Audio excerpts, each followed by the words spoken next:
আসসালামু আলাইকুম। স্টেপস চ্যানেলের পক্ষ থেকে সবাইকে স্বাগতম। আজকে আমরা অ্যাডমিশন ক্লাস কোর্সের এক্সাম 38 ফিজিক্স অংশটার সলভ ক্লাস শুরু করব। তাহলে আমরা আজকে পরমাণু মডেল ও নিউক্লিয়ার পদার্থবিজ্ঞান অধ্যায়টার 1 নম্বর প্রশ্ন দিয়ে শুরু করি।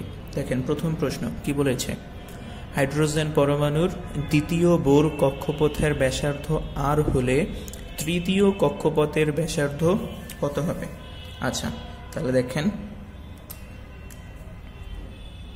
আমরা কোনো একটা হাইড্রোজেন পরমাণুর কক্ষপথের এনতম কক্ষপথের ব্যাসার্ধ বের করার ফর্মুলা জানি যে r n is equals to n square h square epsilon not divided by pi m square. Okay, এটা হচ্ছে হাইড্রোজেন পরমাণুর কোনো একটা কক্ষপথের ব্যাসার্ধ নির্ণয়ের ফর্মুলা। এখান থেকে দেখেন আমরা লিখতে পারি যে আর এন সমানুপাতিক এন স্কয়ার, কক্ষপথ সংখ্যার সমানুপাতিক। ঠিক আছে, আচ্ছা, তাহলে এখন দেখেন তো এখান থেকে আমরা লিখতে পারি না r two divided by r three is equals to two square divided by three square, যেখানে এন এর মান 2 বসাইছি দ্বিতীয় কক্ষপথের জন্য, আর তৃতীয় কক্ষপথের জন্য আমরা এন এর মান এখানে 3 বসাইছি। আমাকে তৃতীয় কক্ষপথের ব্যাসার্ধ বের করতে বলছে। তাহলে আর থ্রি ইজ ইকুয়ালস টু কি আসবে? 3 স্কোয়ার উপরে যাবে, 2 স্কোয়ার নিচে আসবে, মানে হবে 9 divided by 4 into r two. এই আর টু এর মানই বলা আছে আর, সরি এটা 4, এটা হচ্ছে কি আর। তাহলে আমাদের অ্যান্সার কত হবে? 9/4 ইন্টু আর। ঠিক আছে, ওকে, তাহলে আমাদের তৃতীয় কক্ষপথের ব্যাসার্ধ পেয়ে গেলাম। পরের প্রশ্ন 2 কি বলছে দেখেন, একটি ইলেকট্রন ভূমি স্তর থেকে তৃতীয় শক্তি স্তরে গেলে ইলেকট্রন কর্তৃক শোষিত বিকিরণের তরঙ্গ দৈর্ঘ্য কত? ওকে, দেখেন, একটা ইলেকট্রন যদি নিচের স্তর থেকে উপরের শক্তি স্তরে যায়, অবশ্যই সে একটা বিকিরণ শোষণ করে বা একটা শক্তি শোষণ করে। সেই বিকিরিত শক্তির একটা তরঙ্গ দৈর্ঘ্য আছে, সেটা আপনাকে বের করতে বলছে। দেখেন, আমরা জানি একটা ইলেকট্রন কি পরিমাণ শক্তি শোষণ বা বিকিরণ করে। ই শোষিত শক্তি ইজ ইকুয়ালস টু কোন শক্তি স্তরে গেছে সেই শক্তি স্তরের শক্তি মাইনাস কোথা থেকে গেছে তার শক্তি।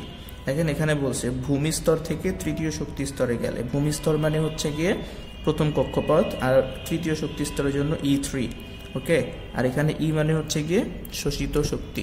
ওকে, তাহলে এখন আমরা যদি শক্তিটাকে ভাঙলে কি পাবো? HC divided by lambda. E3 E1 এগুলো আমরা রেখে দিই।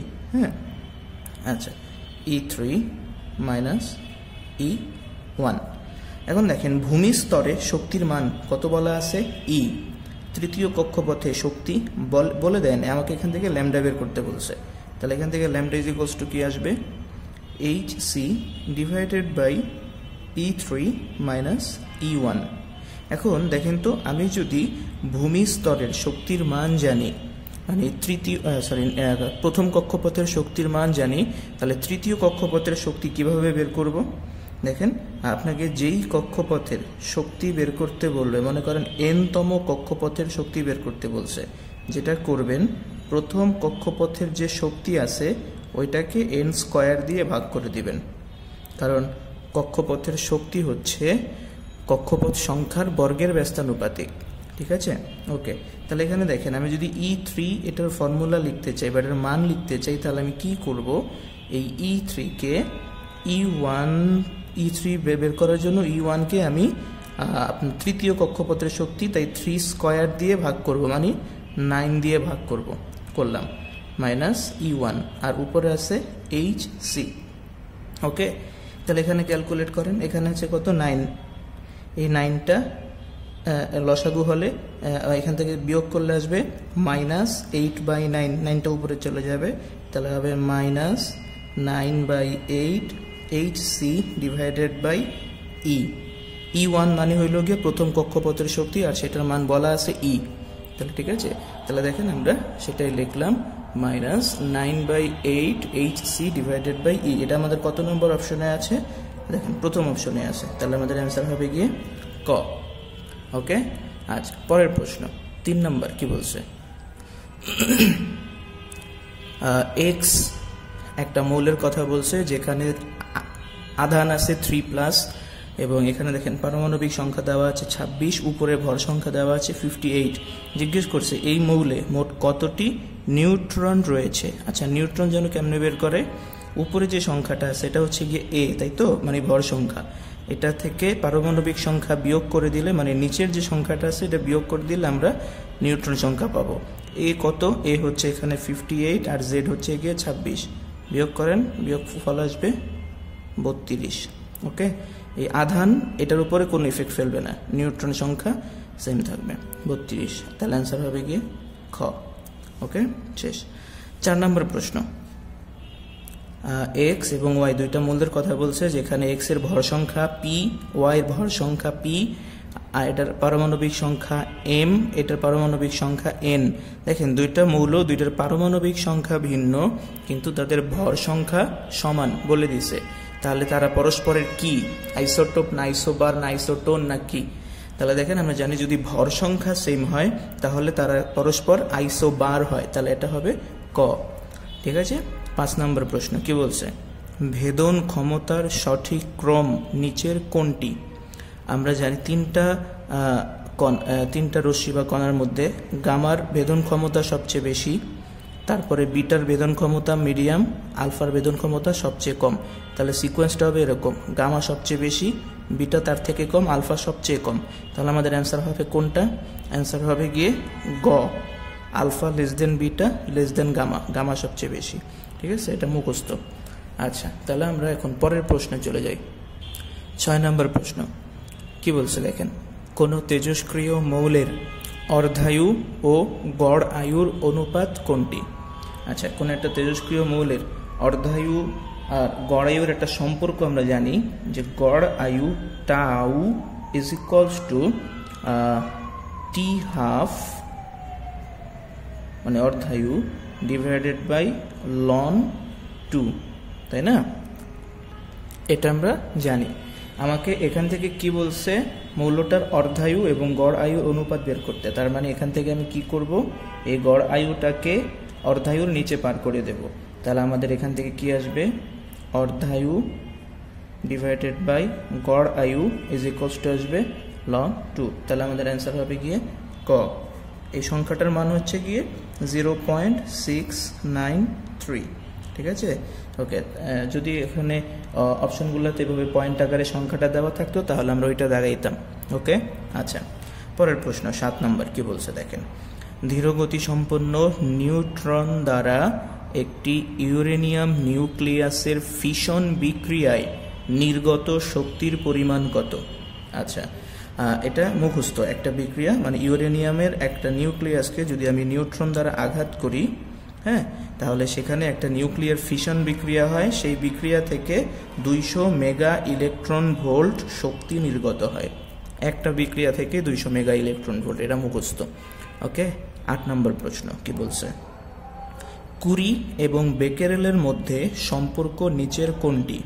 আচ্ছা, আমরা জানি তেজস্ক্রিয় ক্ষয় বা তেজস্ক্রিয় ভাঙনের 2টা একক প্রচলিত আছে, যেখানে বেকেরেল হচ্ছে কি এসআই একক আর কুরি হচ্ছে আরেকটা একক, বিকল্প একক। যেখানে 1 বেকেরেল বলতে 1 বেকেরেল বলতে 1 ডিকে পার সেকেন্ড বুঝায়, অর্থাৎ প্রতি সেকেন্ডে যদি একটা ক্ষয় হয় বা একটা পরমাণুর ভাঙন হয় ওইটাকে 1 বেকেরেল বলে। আর 1 কুরি বলতে বোঝায় 3.7 × 10⁻10 ডিকে পার সেকেন্ড, অর্থাৎ 1 সেকেন্ডে যদি 3.7 × 10⁻10 সংখ্যক পরমাণু ভেঙে যায় ওই ভাঙনটাকে 1 কুরি বলে। তাহলে এখন দেখেন তো 1 ডিকে পার সেকেন্ড মানে হচ্ছে গিয়ে 1 বেকেরেল, তাহলে 3.7 × 10⁻10 ডিকে পার সেকেন্ড মানে কি হবে 3.7 × 10⁻10 বেকেরেল। তাহলে আমরা এখান থেকে কুরি এবং বেকেরেলের সম্পর্কটা কি পেলাম, 1 কুরি ইজ ইকুয়ালস টু 3.7 × 10⁻10 বেকেরেল। তাহলে আমাদের অ্যান্সার হবে গিয়ে গ। ঠিক আছে। 9 নম্বর প্রশ্ন কি বলছে দেখেন, কোনো একটি তেজস্ক্রিয় মৌলের ক্ষয় ধ্রুবক 0.0693 পার ডে হলে কত সময় পর মৌলটির 1/8 অবশিষ্ট থাকবে? আচ্ছা, কোনো একটা মৌলের ক্ষয় ধ্রুবক দেওয়া আছে, আপনাকে এটা সময় বের করতে বলছে, কত সময় পরে তার অবশিষ্ট পরমাণু হবে 1/8 মানে 8/1 আচ্ছা, তাহলে দেখেন যেহেতু ক্ষয় ধ্রুবক দেওয়া আছে আমরা এখান থেকে অর্ধায়ু বের করতে পারবো। দেখেন আমরা জানি অর্ধায়ু is equals to 0.693 divided by lambda. Lambda মানে হচ্ছে গিয়ে ক্ষয় ধ্রুবক, ক্ষয় ধ্রুবকের মান দেওয়া আছে দেখেন 0.0693, 0.0693। তাহলে এখান থেকে আমরা কত পাবো 10 ডে। ওকে, তাহলে এই তেজস্ক্রিয় মৌলটার অর্ধায়ু দেওয়া আছে 10 দিন। তা এখন আমাকে বলছে যে মৌলটির 1/8 অবশিষ্ট থাকবে কত সময় পরে। ওকে, সময় বের করতে বলছে। তাহলে এখন দেখেন আমরা জানি পরমাণুর অর্ধেক ক্ষয় হয়ে যায় একটা অর্ধায়ু সময় পরে, তাহলে এটার জন্য একটা অর্ধায়ু সময় লাগবে। আবার এটা থেকেও যদি আরও অর্ধেক ক্ষয় হয়ে যায় তাহলে 1/4 অংশ অবশিষ্ট থাকে, সেটার জন্য আরও একটা অর্ধায়ু সময় লাগে।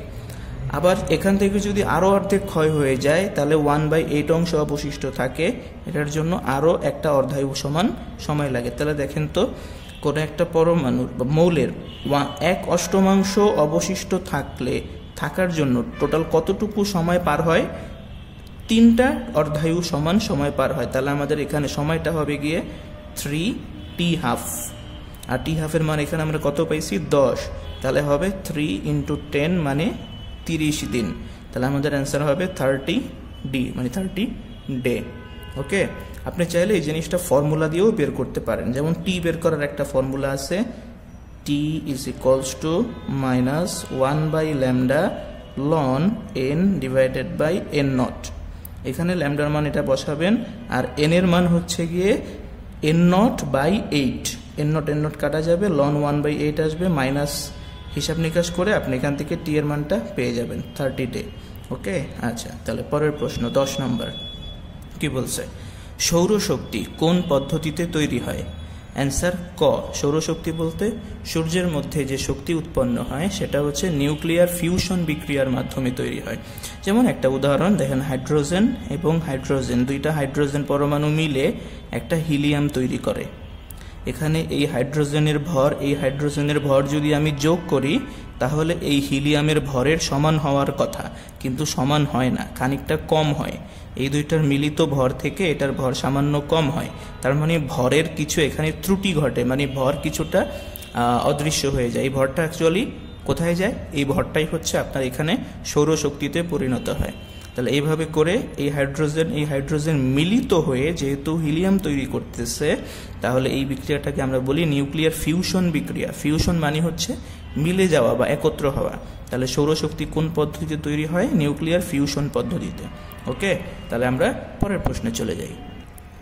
11 নম্বর প্রশ্ন কি বলছে দেখেন, একটি নিউক্লিয়াস একটি নিউট্রন শোষণ করে ও দুটি বিটা কণা নিঃসরণ করে দুটি আলফা কণায় পরিণত হয়। আদি নিউক্লিয়াসের এ ও জেড যথাক্রমে। আচ্ছা, একটা নিউক্লিয়াসের কথা বলছে যেটা কি করছে, একটা নিউট্রন শোষণ করছে আর দুইটা বিটা কণা নিঃসরণ করে। আচ্ছা, আমি একটু বিক্রিয়াটা দেখার চেষ্টা করি। মনে করেন আমি ধরলাম একটা নিউক্লিয়াসের কথা এক্স, যার পারমাণবিক সংখ্যা হচ্ছে গিয়ে জেড, ভর সংখ্যা হচ্ছে গিয়ে এ। এটা কি করছে, একটা নিউট্রন শোষণ করছে, মানে একটা নিউট্রন আমি এখানে প্লাস করব। নিউট্রন কিভাবে লেখে? এভাবে, হ্যাঁ, 1 0, তার কোনো পারমাণবিক সংখ্যা নেই, শুধু ভর সংখ্যা আছে। পরে কি করছে, এই জিনিসটা আবার দুইটা বিটা কণা নিঃসরণ করছে, মানে এখান থেকে বিটা কণা বিয়োগ করতে হবে, 2 বিটা। ওকে, বিটা মানে কি? বিটা মানে হচ্ছে তার পারমাণবিক সংখ্যা -1, ভর সংখ্যা 0। ঠিক আছে, আচ্ছা, তাহলে কি বলছে, এই বিক্রিয়ার মাধ্যমে দুটি আলফা কণায় পরিণত হয়। তাহলে এটাকে আমরা লিখতে পারবো 2 × আলফা। আলফা মানে কি? আলফা মানে হচ্ছে গিয়ে হিলিয়াম নিউক্লিয়াস, তাই তো? হিলিয়াম নিউক্লিয়াস কিভাবে লেখে? 2 4, এভাবে দুইটা আলফা কণায় পরিণত হয়েছে। তাহলে এই বিক্রিয়া থেকে আমাদের এই এ এবং জেড হিসাব করতে হবে। এখন খেয়াল করেন, আমরা জানি বিক্রিয়কের মোট কণার সংখ্যা উৎপাদের মোট কণার সংখ্যাগুলো সমান হয়। এখানে দেখেন এই বিক্রিয়ায় এ বের করতে হবে। এখানে আমি যদি বিক্রিয়কের ক্ষেত্রে এ নিউট্রনের 1 পরে মাইনাস এটার 0, উপরে তো কিছু নাই, তাহলে 0 ইকুয়ালস টু কি হবে, এখানে 2টা হিলিয়াম নিউক্লিয়াস আছে, তো 2 দিয়ে গুণ করব। কাকে 2 দিয়ে গুণ করব? উপরে সেই সংখ্যাটা আছে সেটাকে, 4। ওকে, তাহলে উপরের সবগুলো আমি হিসাব করলাম বাম পক্ষের, উপরের সবগুলো হিসাব করলাম ডান পক্ষের। তাহলে এখান থেকে দেখেন তো এ এর মান কত পাবেন, 4 দুগুণে 8, 1 ওই পাশে চলে গেলে বিয়োগ হবে 7। তাহলে এখান থেকে আমি এ এর মান পাবো 7। ওকে, এটা মাথায় রাখেন। এবার জেড এর মান হিসাব করতে হবে। জেড কোথায় থাকে? নিচে। তাহলে আমরা নিচের সব কিছু বাম পাশেরটা হিসাব করব, ডান পাশেরটা হিসাব করব। তাহলে দেখেন বাম পাশে কি আছে, জেড প্লাস 0, নিউট্রনের নিচে কিছু নাই, পরে হবে মাইনাস 2 ইন্টু মাইনাস 1। মাইনাস করলাম কেন? এই মাইনাসের কারণে এখানে মাইনাস হয়েছে, এবং এই বিটার যেহেতু পারমাণবিক সংখ্যা -1, বিটা মানে হচ্ছে ইলেকট্রন, আর ইলেকট্রনের পারমাণবিক সংখ্যা -1 বসাইলাম। ওকে, ইকুয়ালস টু কি লিখব? ইকুয়ালস টু লিখব নিচের যে সংখ্যাটা আছে কত, 2, কিন্তু অ্যাকচুয়ালি হিলিয়াম নিউক্লিয়াসটা আছে 2টাতে, এটাকে 2 দিয়ে গুণ করতে হবে। ওকে, তাহলে দেখেন এখানে কত পাবো, জেড মাইনাস আর মাইনাস প্লাস হয়ে যাবে, জেড প্লাস 2 ইকুয়ালস টু 4। তাহলে বিয়োগ করেন, জেড ইকুয়ালস টু কত আসবে, জেড ইকুয়ালস টু আসবে 2। তাহলে দেখেন আমাদের এ এর মান হচ্ছে গিয়ে 7 আর জেড এর মান হচ্ছে গিয়ে 2, তাহলে অ্যান্সার হবে গিয়ে খ। ওকে, 12 নম্বর প্রশ্ন কি বলছে, তেজস্ক্রিয় ক্ষয় ধ্রুবকের সঠিক উপস্থাপন নিচের কোনটি? ওকে, তাহলে দেখেন আমরা তেজস্ক্রিয় ক্ষয়ের একটা সূত্র জানি না, n equals to n not e to the power minus lambda t. এখান থেকে আমরা ল্যামডার মানটা বের করব। ওকে, প্রথমে একটা কাজ করেন, এই n নটকে n এর নিচে পাঠান, তাহলে এখানে থাকবে কি e to the power minus lambda t. এবার এই এক্সপোনেনশিয়ালকে এই পাশে নিয়ে আসলে লন হয়ে যাবে মাইনাস ল্যামডা টি। এখান থেকে আমরা ল্যামডা বের করব। ল্যামডা ইকুয়ালস টু তাহলে কি আসবে, minus 1/t ln n/n not. ঠিক আছে, তাহলে দেখেন তো আমাদের অ্যান্সার কোনটা, আমাদের অ্যান্সার হবে গিয়ে 4। Lambda is equals to minus 1/t ln n/n not. Okay, 13 number প্রশ্ন কি বলছে, বোর মডেল অনুযায়ী হাইড্রোজেন পরমাণুর পাশাপাশি 2টি শক্তি স্তরের ইলেকট্রনের কৌণিক ভরবেগের পার্থক্য কত?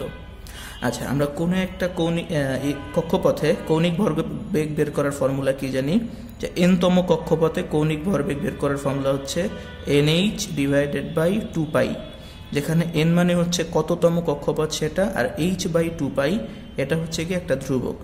এখন দেখেন প্রথম কক্ষপথের জন্য, এটা n-তম কক্ষপথের জন্য, প্রথম কক্ষপথের জন্য হচ্ছে গিয়ে n এর মান 1, h/2π। ওকে, দ্বিতীয় কক্ষপথের জন্য আমি কি পাবো, 2h/2π। তাহলে এখন দেখেন বলছে পরমাণুর পাশাপাশি 2টি শক্তি স্তর, মানে আমার এই প্রথম শক্তি স্তর দ্বিতীয় শক্তি স্তরের কৌণিক ভরবেগের পার্থক্য, অথবা দ্বিতীয় তৃতীয় কৌণিক বেগের পার্থক্য ভরবেগের। এভাবে পাশাপাশি যে কোনো দুইটা আপনি নেন, আপনি একই হিসাব পাবেন। তাহলে আপনি এখন L2 থেকে যদি L1 বিয়োগ করেন, তাহলে 2h/2π থেকে h/2π বিয়োগ করলে একটা h/2π থাকবে। তার মানে এটাও কিন্তু একটা ধ্রুবক, এটাকে হ্রাসকৃত প্লাঙ্কের ধ্রুবক বলা হয়। এটার মান হচ্ছে 1.05 × 10⁻34 জুল সেকেন্ড। ঠিক আছে, কৌণিক ভরবেগের একক হচ্ছে গিয়ে kg metre square per second. এই জিনিসটাকে আমরা ট্রান্সফর্ম করে কিন্তু জুল সেকেন্ডে নিয়ে আসতে পারি। ওকে, তাহলে এখানে কৌণিক ভরবেগের এককটাই জুল সেকেন্ড। হ্যাঁ, তাহলে অ্যান্সার হবে কি ক, মুখস্থ। হ্যাঁ, 1.05 10⁻34 জুল সেকেন্ড। 14 নম্বর প্রশ্ন, ভর ত্রুটি del M is equals to what? দেখেন এই যে একটা ফর্মুলা, হ্যাঁ, ভর ত্রুটি বের করার ফর্মুলা, এটাই আপনাকে জিজ্ঞেস করছে। ভর ত্রুটি কেমনে বের করে, পারমাণবিক সংখ্যা ইন্টু প্রোটনের ভর, অর্থাৎ প্রোটন সংখ্যা দিয়ে একটা প্রোটনের ভরকে গুণ করব, প্লাস এটা হচ্ছে ভর সংখ্যা মাইনাস প্রোটন সংখ্যা, মানে নিউট্রন সংখ্যা, নিউট্রনের সংখ্যা দিয়ে মোট একটা নিউট্রনের ভরকে গুণ করব। তাহলে দেখেন এই সংখ্যাটা এবং এই সংখ্যাটা যোগ করলে আমি কি পাবো, প্রোটনের ভর প্লাস নিউট্রনের ভর। সেখান থেকে যদি নিউক্লিয়াসের ভরটা বিয়োগ করে দিই যা পাবো সেটাই হচ্ছে ভর ত্রুটি। ভর ত্রুটি বের করার এটা ফর্মুলা। ওকে, 15 নম্বর প্রশ্ন কি বলছে, একটা বিক্রিয়া দিছে, ইউরেনিয়ামের একটা পরমাণু, এটাকে আমি একটা নিউট্রন দ্বারা আঘাত করছি, আঘাত করার ফলে এটা বিস্ফোরিত হয়ে দুইটা ভিন্ন মৌল তৈরি করছে, একটা জেনন আর একটা হচ্ছে স্ট্রনশিয়াম। পরে প্লাস এ ইন্টু নিউট্রন, মানে এখানে কয়টা নিউট্রন সেটা আমি জানি না, কয়টা নিউট্রন তৈরি হয়েছে সেটাই আপনাকে বের করতে বলছে, মানে এ এর মান কত, মানে এখানে নিউট্রন সংখ্যা কত সেটা বের করতে বলছে। তাহলে দেখেন আমরা জানি এই পাশে বিক্রিয়কে যতগুলো পার্টিকেল থাকবে উৎপাদে একই সংখ্যক পার্টিকেল থাকবে। তাহলে এই জিনিসটা, এই কনসেপ্ট ব্যবহার করে আমরা এখান থেকে এর মানটা বের করতে পারবো। কিভাবে? খেয়াল করেন, এখানে বিক্রিয়কে ইউরেনিয়ামের উপরে ভর সংখ্যা কত, 235, এবং এখানে নিউট্রনের ভর সংখ্যা কত, 1। নিউট্রন আছে কয়টা? একটাই আছে। ওকে, বাম পাশ লেখা শেষ। ইকুয়ালস টু জেননের উপরে ভর সংখ্যা 140 প্লাস স্ট্রনশিয়ামের কত, 94, প্লাস নিউট্রনের কত, 1। কিন্তু এখানে নিউট্রন আছে কয়টা? এ সংখ্যক আছে, তাহলে এ ইন্টু 1 হবে। যদি দুইটা থাকে তাহলে 2 ইন্টু 1, তিনটা থাকলে 3 ইন্টু 1, এই আর কি। আমি তো জানি না, সেটাই আমরা বের করবো। ওকে, তাহলে দেখেন এখানে আসবে 236, 140 আর 94, মানে হচ্ছে 234। এটা এ কে এ, তাহলে এখান থেকে আমরা এ এর মান কত পাবো, এটা ওই পাশে গেলে বিয়োগ হয়ে 2 হয়ে যাবে, এর মান হবে 2, মানে দুইটা নিউট্রন আছে। ওকে, তাহলে এই বিক্রিয়া দুইটা নিউট্রন তৈরি হয়। আচ্ছা, তাহলে দেখেন আমাদের 15টা এমসিকিউ সলভ হয়ে গেল। তাহলে যারা পরীক্ষা দেন নাই তারা এই ভিডিও ডিসক্রিপশন বক্সে দেওয়া লিঙ্ক থেকে পরীক্ষাটা দিয়ে এসে তারপর সলভ ক্লাসটি দেখে নেন। আর যারা পরীক্ষা দিয়েছেন তারা তো দিলেনই। তাহলে দেখেন আমাদের এই সলভ ক্লাসটা যদি ভালো লেগে থাকে তাহলে অবশ্যই লাইক করবেন, কোনো প্রবলেম হলে কমেন্ট করবেন এবং শেয়ার করে বন্ধুদের মধ্যে ছড়িয়ে দেবেন যেন তারাও আপনার মতো উপকৃত হতে পারে। তাহলে আমাদের চ্যানেলটি সাবস্ক্রাইব করে রাখবেন এবং বেল আইকনটি প্রেস করে রাখবেন যাতে করে নতুন ভিডিও আপলোড হওয়ার সাথে সাথে আপনার কাছে নোটিফিকেশন চলে যায়। তাহলে আপনার সর্বাঙ্গীন সফলতা কামনা করে আজকের ক্লাস আমরা এখানেই শেষ করে দিচ্ছি। সবাইকে ধন্যবাদ।